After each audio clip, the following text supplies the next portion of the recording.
Good evening, folks, and welcome back, everybody. I'm Tom, and the simulcast is on the air now from CBS TV and radio for April 8th, 1996, the start of Dan Rather's 17th year as the anchor of CBS TV News. George Carlin is here tonight. I have just viewed a part of a special which is currently running on HBO, and he's absolutely on fire. I think this is the best work of his career.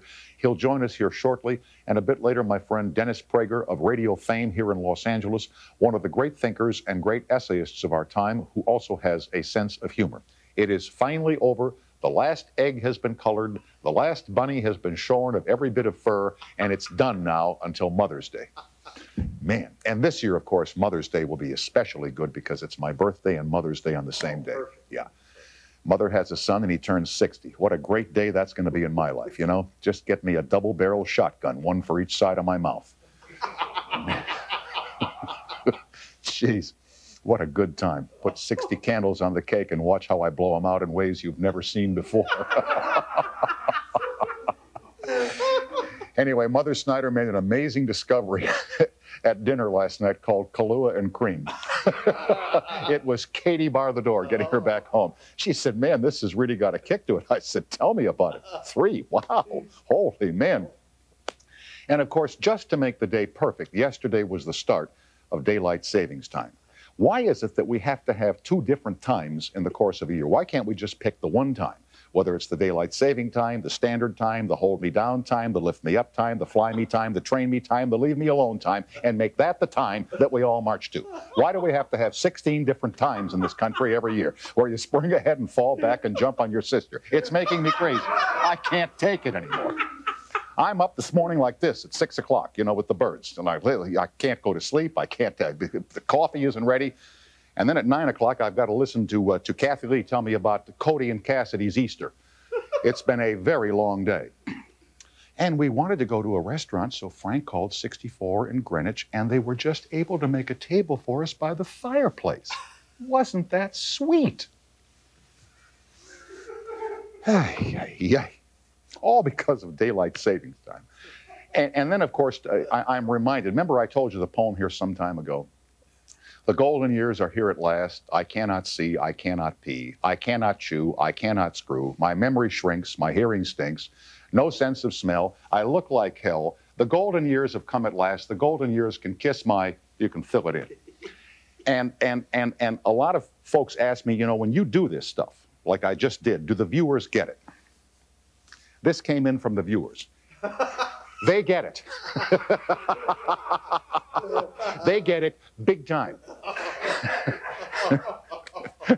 This is going home, Mrs. Lake. I thank you for this. It's going to be on my couch tonight as I hoist the first glass of Diet Smirnoff and salute you, Mother Snyder, and the inventor of daylight saving time. Finally, just to make my day complete, I'm coming in here this afternoon, and there's a spot on the radio where you hear the beeps. Have you heard this one? They say, we just want to make your heart stop for a few seconds. Just what I need. Beep, beep, beep. What would happen if you died to your family? I said, they'd be rich. You know, as Father always said, where there's a will, there's a relative. Back with George Carlin and Dennis Prager. Don't forget now, daylight saving time. Fire up the color TVs and watch the pictures as they fly through the air. Thanks for watching, everybody.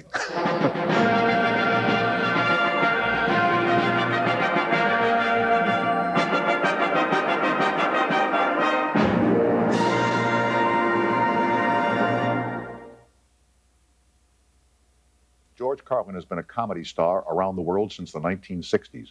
He hosts his 9th stand-up comedy special for HBO called George Carlin Back in Town, airing repeatedly and starting tomorrow night at 9:45 Eastern and Pacific, 8:45 Central, and for some reason that even George can't tell you, 7:45 in Denver, Colorado. Yes. I've seen the first 15 minutes of this. I cannot wait to get home tonight and watch your finish. Congratulations, sir. You're at the top of your game. Unbelievable. I believe that, and I thank you for saying that. Before we get to one of my favorite topics, I want to ask you for your commentary on the recently departed Easter season. Well, the only thing I noticed over the Easter weekend, I noticed an absence of something. They never have warnings about drunk driving on Easter weekend. It's always Christmas and New Year's. And I just don't understand why people aren't getting drunk on Easter weekend. Well, but they are, but it's selective, as you pointed out. They don't bother warning you. Only you would observe that. That's true. How do you have this facility to pick up stuff like that? I don't know. I noticed the absence of B batteries. We have A, double A, A, double A, triple A. Look how hard they tried to avoid it. They went to triple A, then they skipped to C, and then D. And also, you will find there are no green flowers, which is an odd thing. It's because the green is all around the flowers, as if there wasn't enough green to go into the flower. And there are no brown running shoes. Have you ever noticed? You never see brown sneakers. Gray, white, tan, not tan, silver, red flecks, blue, no tan. I watched, as I told you, 10, 15 minutes to prep myself. Yeah. And I want you to go through here the concept of the Monday night crucifixions at halftime in Monday Night Football. Well, it's just that I believe if you're going to have executions, you got to be a little more entertaining. You got to raise some money, balance the budget. Right. And you sell commercials. You put them on halftime Monday night. The Monday night crucifixions. I mean, wouldn't you like to hear Dan Deerdorf explain why the nails have to go in at a certain angle? It's But as you point out at the beginning of your monologue on this concept, we wouldn't be dealing here with drug dealers. We'd be dealing with bankers. Bankers. The bankers who launder the drug money. We're killing all the wrong people. We should be going after these CEOs. That's another thing I noticed. We should be executing CEOs by the carload. And you know how they warn a community by the carload. When a rapist is let out of jail and they have to warn the community that he's moving in there? Well, how about the child molester they're letting out now? Yeah. Well, they should do this with these white-collar people. Let them know a businessman criminal is coming into your neighborhood. Be warned, because these are the most lethal people in the world. So in any event, you advocate that we execute the bankers who launder the drug money. As an example. And that if we did this enough times on Monday Night Football in the form of the Monday Night Crucifixion, we would see the drug traffic dying down real fast. You start nailing one white middle-class Republican banker per week to a big wooden cross on national TV, that drug traffic's going to disappear. You see, I often wonder why you and I could go within 5 blocks of this building and buy almost anything we want in terms of substance and abuse ourselves. Would you like to try and go out and buy one Cuban cigar? Can't find it. That's right. Why don't we get the guy who's in charge of that and put him in charge of the drugs? Makes sense to me. Absolutely.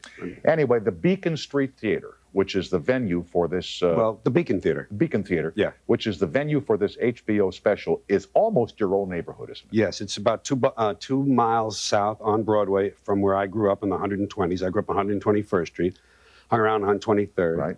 And this was on 74th. It's one of the theaters I used to sneak into as a child. It's the theater, in fact, that Jimmy Griffin, up in the balcony, tore off a wooden armrest and threw it onto the people in the orchestra, which I asked the audience not to do during my performance.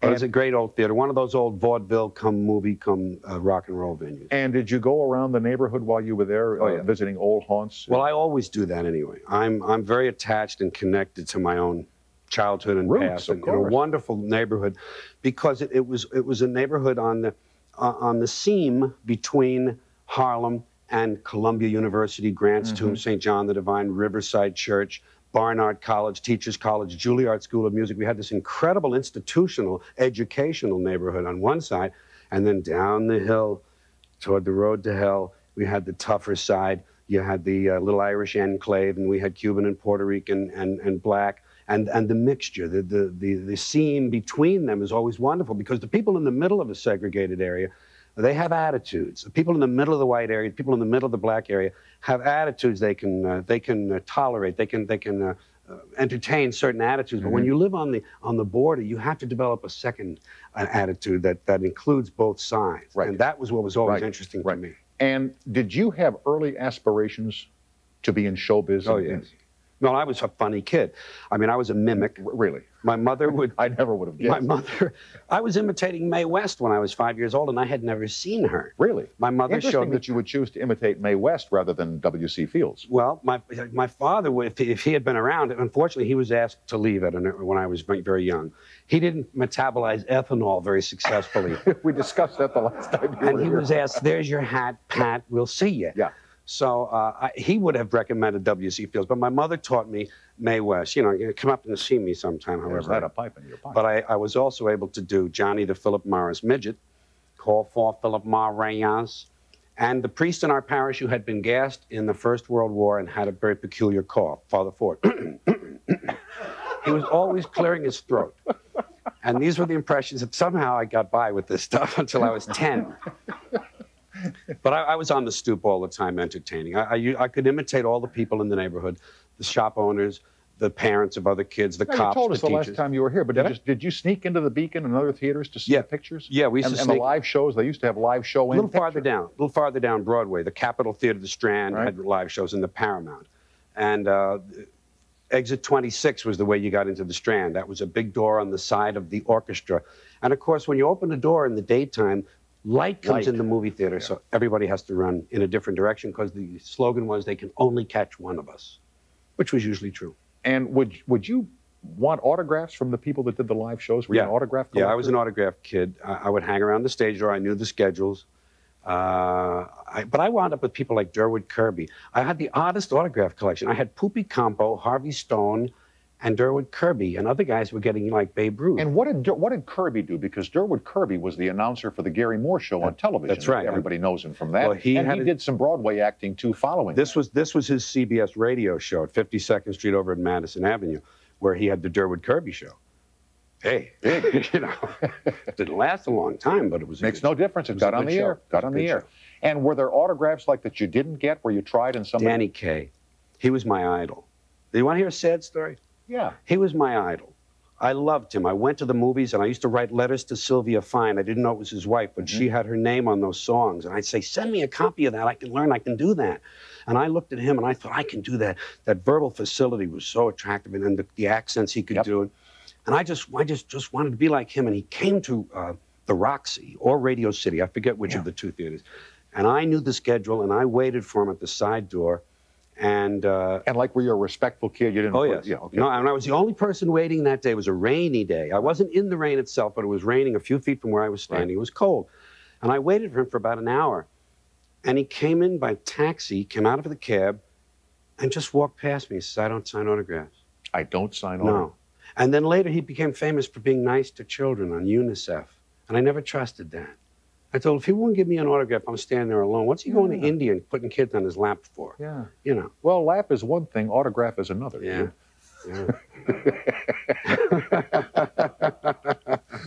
Now, early on, you would pair up with a newsman, a radio newsman named Jack Burns. And a funny man. And why a radio newsman? Was he a funny newsman? Well, we met in Boston at a radio station. Right. He worked in the morning with another guy on a comedy team, Burns and Bennett. I was a sort of a board announcer, not B-O-R-E-D, but running the board. B-O-R-D, WBZ Boston, or whatever the station. Yeah, bringing in a Alka-Seltzer commercial. I was the station where I cut Cardinal Cushing off the air and was reprimanded for that during the middle of the Fourth Sorrowful Mystery, as I recall. Well, how did that happen? He was doing the rosary, and he started late because he talked about the Little Sisters of the Poor. He went on and on about these Little Sisters of the Poor, and he got started late. And it was coming up to 7 o'clock, and I'm looking at the log, and I have an Alka-Seltzer-sponsored newscast coming up on NBC. Right. And the Cardinal disappeared because... And you should tell them that when it's on the official radio station log at 7 o'clock, it goes on there, or it's your ass. That's right. Yeah. And that's what I told him. He was on the phone in a minute. He said, where's the young man who turned off the holy word of God? He's right here, sir. I was 20. But I left there for a variety of reasons. That was just one of them. But I met Jack there, and we had this great comic affinity. And with a third guy, we were roommates for the 3 months I was there. And we later met down the road in Fort Worth, and we just always felt we did these characters well. We'd always do these guys together. We could not, you know, we could do like a 20-minute improv, doing a couple of characters, guys like this, you know, talking like New York and Boston guys like this, you know. You've seen these guys, huh? So I tell you what, you know, and we would just say anything, you know what I mean? Yeah, and it would just be beautiful. And so based on this, we quit radio and went into show business. And we actually were on the Jack Parr Show 7 months later. It's interesting how many people met on radio, like the two fellas from Ohio, Tim Conway and Harvey Korman. Did they? Yeah, they came out of there, along with a fellow who now works here in Los Angeles, Ernie Anderson, who's the voice of ABC. You know, 7 or The Love Boat. That's Ernie Anderson from they all came from Cleveland radio, and you and this guy Boston radio. Well, at that time there only was radio. That's so true. Maybe that's where everybody had to meet. George, you found it again. We will continue with George Carlin, who is the star of George Carlin Back in Town on HBO tomorrow night at 9:45 Eastern and Pacific, 8:45 Central, and 7:45 in Denver. Please check the listings in your town. Yes. God knows when. Back with you and George on the toll-free after this break.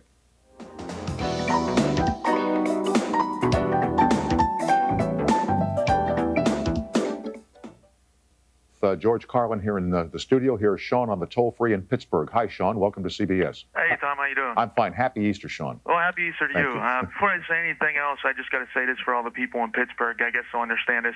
Tom, George, love this show. It's an inside joke for Pittsburghers. Gotcha. Okay. Thank you. Thank you. Thank you. Love you back. Oh, thanks.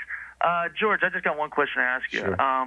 Breathing the reconstituted air and watching everything implode in front of me, I just want to know how you came up with the concept of people being like fleas on the back of a dog, and the fact that the Earth, when it's finally done with doing what they want to do to us, just is going to shake us off. It will. Well, that goes back to the 1992 show, Jammin' in New York, that you're talking about. My feeling about the planet, that the planet is what's here for good and we're the temporary visitors. And I just pull for that big comet. I just pull for that big asteroid to come back and make things right. You know, 65 million years ago, the comet wiped out the dinosaurs and the mammals were able to rise and eventually we emerged. Time to get things right again. So then you share my concept that this planet is mightier than we are. Oh, sure. And that no matter what we do, we cannot destroy this planet. It will shake us off before it allows Like that a to happen. bad case of Absolutely. fleas. Thank you. And I'm now going to send you the 92 show that you can see my version of that philosophy. Okay. Now, he mentions the 92 show, and you also mentioned that that was done in New York. Yes. Do you work better in New York City? Yes. Why? New York and New Jersey have the kind of energy, apparently, that is in me anyway from my own upbringing Right. and birth, et cetera. My mother and father. Does it have anything at all to do with they get it better than they do in the Midwest or the West? It's not so much get it better. They have a sense of confidence in big cities like that, and they know who they are. Now you get out here. We did 2 of them out here in Los Angeles, and it's like, you know, when they say La La Land, a lot of those cliches are true because these people, they have no central identity in this city. It's nothing but a lot of 2-story buildings. There's no central core idea here, as there is in New York. That's right. So the people don't have that, and they just say, and you know that they're thinking, well, I could go to the beach tomorrow, or maybe I won't. In New York, they're there, man, and they're focused, and the energy they bring from those streets right into the. And would it be fair to say that most of the people who live in the tri-state area around New York, or most of the people who live in northern Illinois around Chicago, work in Chicago or work in New York? Yeah. Whereas here, so therefore, there's this feeling of centralness. That's right, and there's a shared dynamism. Okay. Whereas here, I work in El Segundo, I work in Beverly Hills, I work in Hawthorne, I work in the San Fernando Valley. It's just all. There's no central thing. There's no central idea. Gotcha. And Sean, have you seen the new show, the one that's running now? No, actually, I'm a poor ex-college student that doesn't have the money to flip for the insane cable bills that they're running in Pittsburgh. Find a girlfriend with HBO. Actually, she's up in college, so actually, I don't know, man. I can't afford the gas. I just hope you do see it. I'm very proud of the show. It's a fine show. Oh, I hope I do too, man. I am a big fan of yours, and I missed you the last time you were in Pittsburgh. But hey, next time you're in Pittsburgh, we'll sit on up at the point and drink beer out of a plastic cup and throw it in a river and watch it float. If that's what you like to do, I'll do it with you. Waiting for that big old comet, man. Yeah. All right, comet. Sean. Thanks a lot. Many thanks. Bless you for what you say, and have a good evening, sir. Both same to you too. Okay. Thank you, Sean. All right. Bye-bye now. In 1963, you appeared in Baltimore at a club called the Blue Dog. And if I read my research right, there wasn't anybody there. No. But the owner says you're going on. That's right. This was the beginning of my career, two years into the solo career, 1 year maybe even. And there was a brand new club which hadn't advertised well. And it was the 4th of July weekend when everyone went down to the Maryland shore. Sure. So there was no one in town. Maryland shore, yeah. And those who were in town weren't going to this place they'd never heard of. So it came to be around 8:30, and I'm the only act on the bill, and there was no one there. Not a soul? There was a bartender, Oh, okay. 2 waitresses, and this guy who owned the club. But not a paying customer? No customers. The candles were all lit, though. And he says, well, it's 8:30. He says, why don't you go and do a show? I said, there's nobody here, Dan. He said, I know. He says, but if somebody comes in, I want them to think there's a show going on. So I got up there, and I tried to say, listen, violin you can do alone. Yeah. Singing you can do alone. Yeah. But this comedy thing seems to require the audience. That's all right, go ahead, it'll be fine. And, I had a 30-minute act, and of course, without an audience there, it only lasted 20 minutes because there were no laughs. No laughs, right. So it was just a very sad, pathetic moment. Must have felt like the priest at 5:30 Mass on Sunday. There's nobody there. Steve in Grand Terrace, California. Hello. How you doing, Tom? Hi, I'm Steve. fine. Hey, George. Hey, question for you, George. I've been a big fan of yours, for more than 25 years. Thanks. You used to use profanity almost to an art form. And comedians now use it more for shock value. You watch things on HBO like Def Comedy Jam, things like that, and it's just, it more offends you than it does make you laugh. What's your take on that? Well, I don't know about, I don't know that I have much to say about others, but I've always felt that profane, street language, whatever it is, it's a part of the English language. It didn't come on a big train from hell. People made it up. It is a form of intensifier in language. It is like a seasoning in a stew. And I think properly used, it enhances character, it enhances emotion in the delivery. And I do think one of the reasons you see a lot of it is because this is a noisy culture and you have to raise your voice to be heard. And sometimes people do that rather than raise the level of ideas or imagery, they use the language itself. Can I introduce something else that pertains to Steve's question? There's also a way to say words. Mm-hmm. I mean, in life, we know people who can tell you in so many words to go screw yourself, and the way they say it, you know that it's not meant in an unfriendly way. It's meant in a friendly way, whereas other people, by their facial expression or their body language, can say something and you take offense at it no matter how innocent the meaning might be. They can offer you cookies and you can take them. Yeah. You know, when I was a child, I was told to, there's a lot of hypocrisy surrounding this language. That's what bothers me about it. When I was a child, I was told to admire policemen, servicemen, and sports heroes. Well, we all know how they talk. Yeah. And that was never mentioned. You know, I mean, it was told, don't talk, don't say that's bad. You know, it's just a terrible, I think it's an arbitrary. I once had a conversation with a woman who was especially offended by a certain word. I said, what if the word were chair?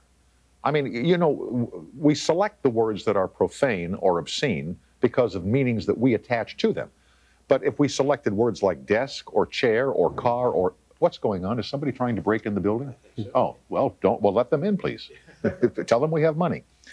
I'm sorry, folks. I heard a noise that you probably didn't hear, and it rattled me.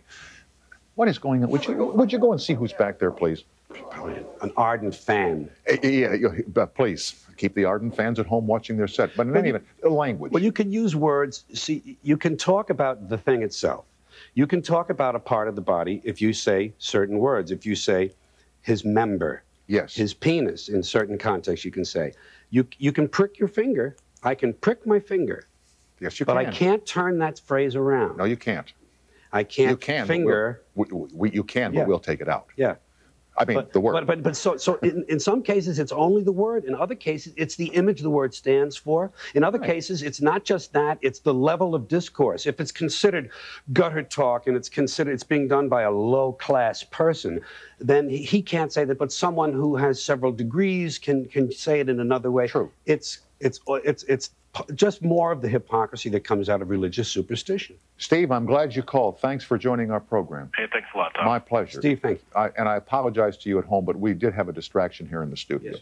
Now, before we go to the commercial, may I ask the director to please take a photograph of the program clock as it appears beneath my camera.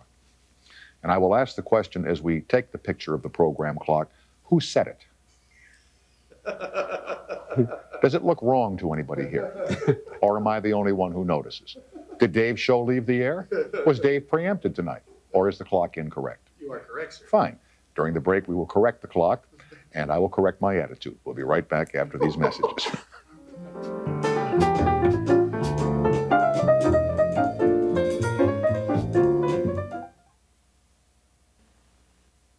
You were mentioning language.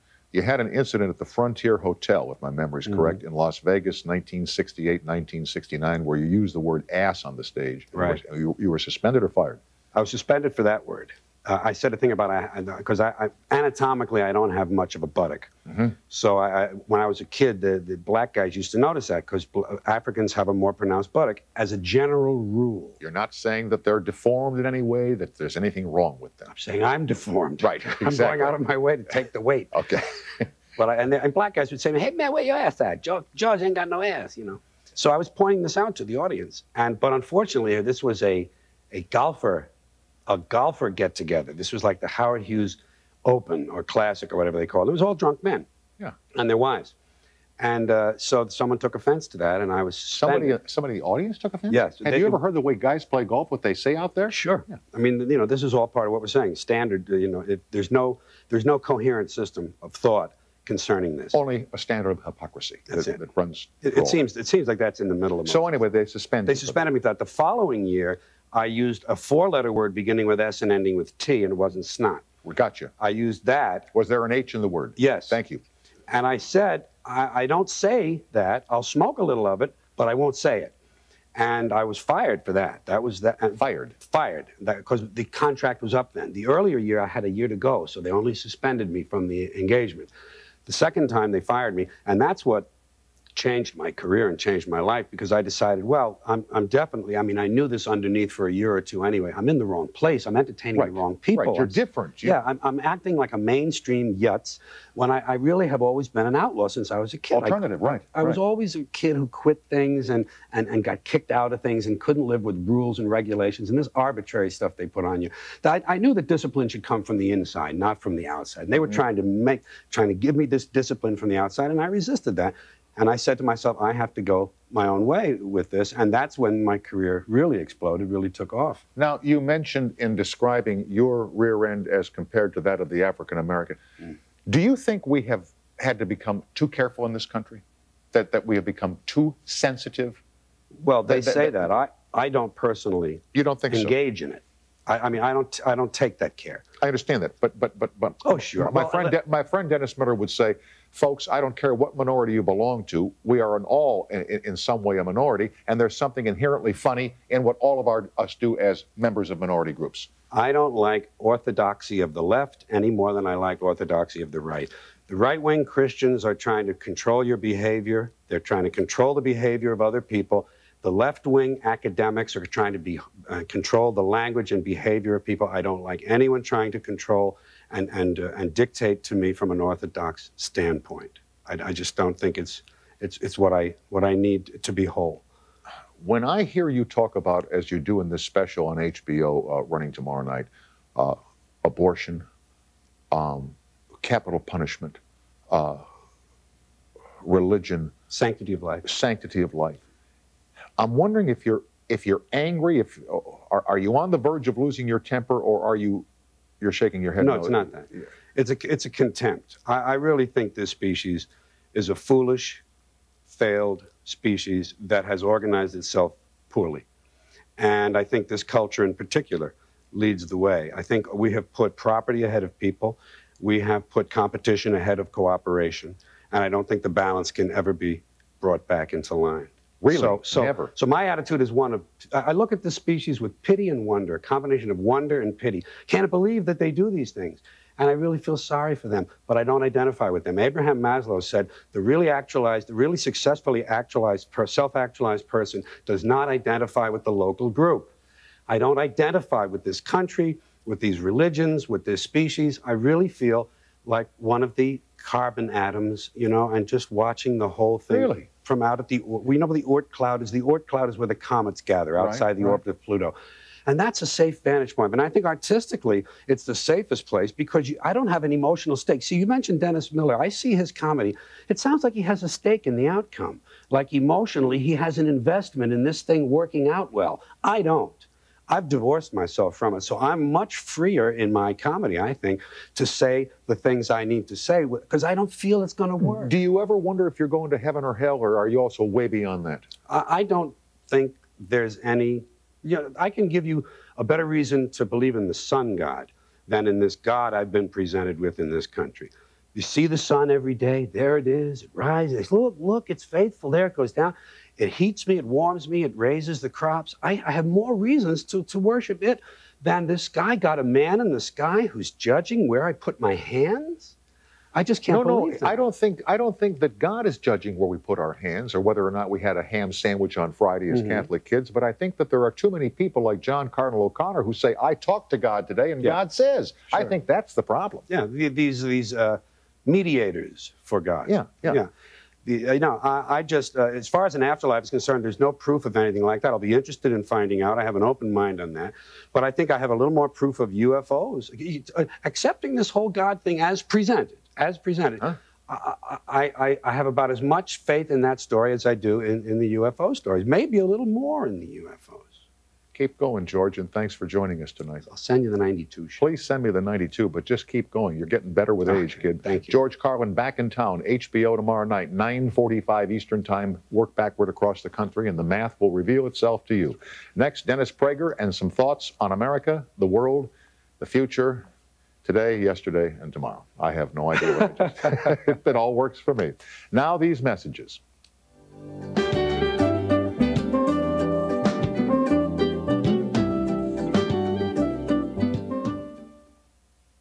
One of our favorite radio talk show hosts, in fact, my personal favorite, based here in Los Angeles.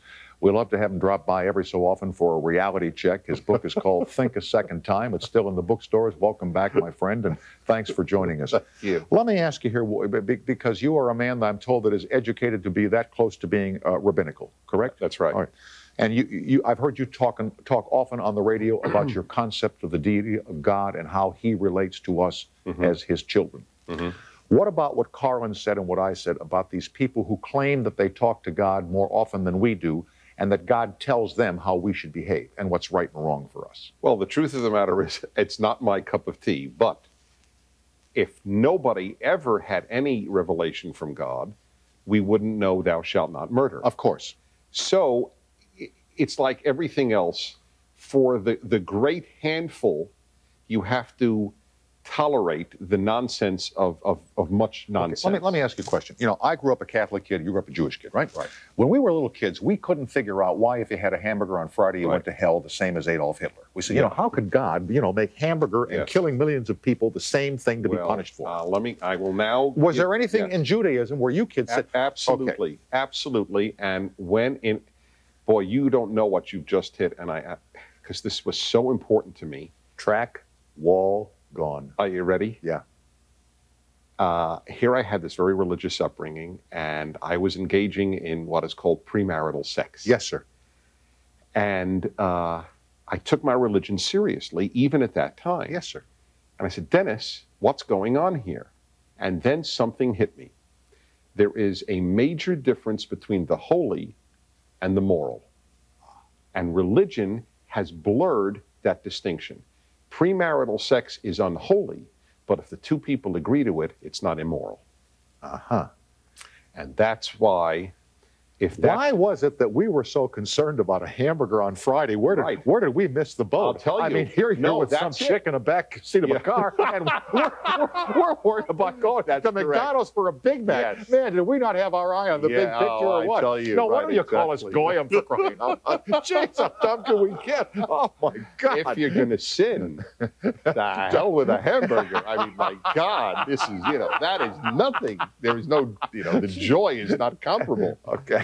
No, but I'm dead serious about that distinction. In fact, it's one of the chapters in my book where I had defended a candidate in this state, California, who had run for office, and it came out the last weekend he had attended a strip show.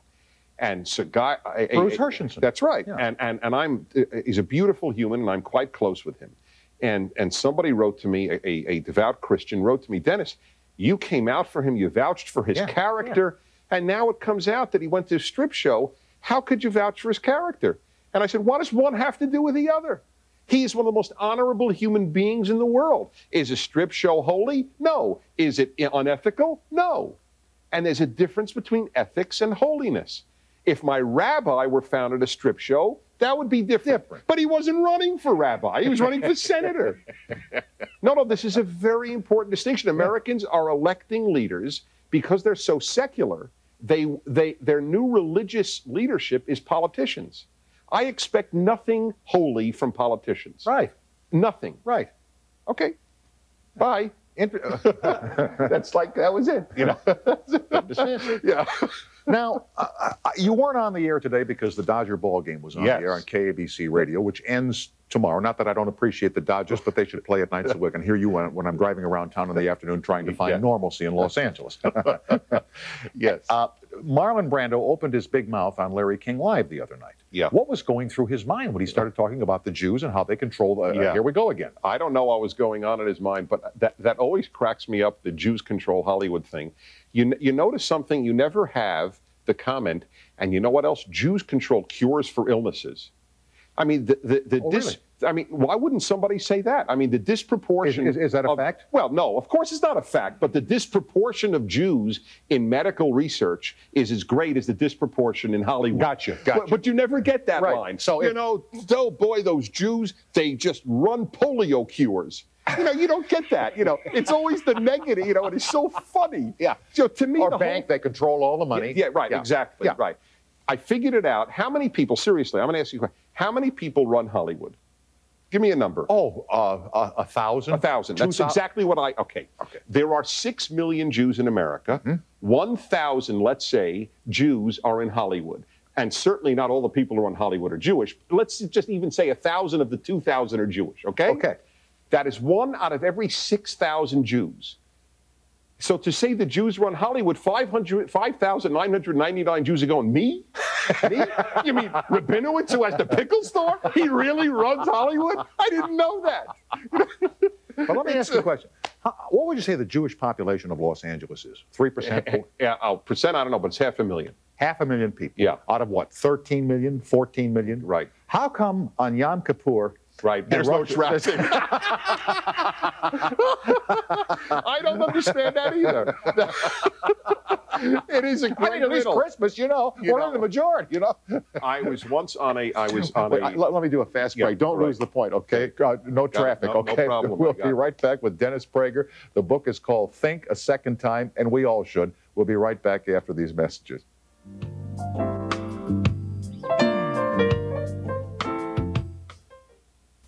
We were talking about... I don't know. Oh, don't give me I don't know. I didn't remember. No. We talked traffic. Oh, why on Yom Kippur, there's no traffic. Yom Kippur, that's right. How could it be? There are only 500,000 Jews out of 13 million people, and half the Jews aren't observing it. Right. I have no answer. It is a theological riddle. Like the existence of evil with a beneficent God. Why is there so little traffic in L.A. on Yom Kippur? That's right. And as they told us in the Baltimore Catechism, it is a mystery. Mysterium tremendum. Not just a mystery. Big mystery. Yes. Huge mystery. Exactly. Yeah. Now, listen, you were talking about, you just mentioned God allowing. Like, we lost Ron Brown and these people in this plane crash in Dubrovnik last week. How do people ever ask you, knowing that you are a man of religious teaching and background, how can God let all these tragedies happen? These people that got beat up by the cops, the Ron Brown plane crash. Why does God allow bad things to happen? Well, I think the 1 second answer, which really is the answer to me, is God allows the world to run by its laws. And there is gravity, and if you lose propulsion in an airplane, you're going to crash. Imagine it the other way, that every error we made, God stopped so that no calamity could happen. Life would be pointless. We would learn nothing. Well, it would be pointless. We would be tulips. We wouldn't be human. The beauty is that we're allowed to fall into ditches and fall on our face. It's our fault. I mean, that crash was caused by human error. God did not cause it to crash. Let me ask you here about television. Have you given up on television? I know you tried a program, the Dennis Prager Show, and you found you had to compete against what we call TNA, eye candy, and that you're not that kind of a broadcaster. Yeah. And for that, the ratings did not come your way. Have you given up on television? No. I believe that good TV will find its audience. I don't think it will find its audience in 3 months, which is what you're given if you start anew. I think that if you're given time, which probably means best to start with cable, and you build your audience. That's how I did it in radio. Who would ever think that a show on values, ethics, the meaning of life would become primetime radio in Southern California, of all places? It took me 14 years. Well, I mean, 10 years. But I used to hear you at 7 o'clock at night, 11 o'clock at night. You were all over the dial on that radio. All over the dial. But the ratings just built and built. People do care about these issues, but they got to find you. So I haven't given up. And you told me you've done some videos on character. Are these, yes. And these are videos for? These are for schools, for businesses to purchase. We did one that was shown on PBS. In fact, O.J. Simpson was in it, so it was a very big thing. Just the week that he was arrested, PBS was about to show it, so we quickly took out the O.J. Simpson episode. It's to make good stuff humorous, assimilable.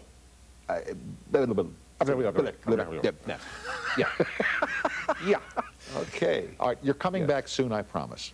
And you will have more than 8 minutes, I swear. I ran long tonight with and deservedly so. Hey, listen, I'm a regular here. Don't worry about it. Okay. Yes, you are. Don't worry about it. Dennis Prager is the guest. The book is called Think a Second Time. It is still in the stalls. We'll be right back after these messages.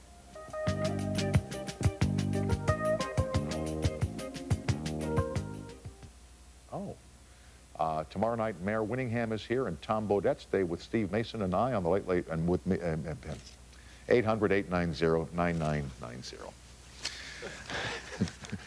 Good night, everybody.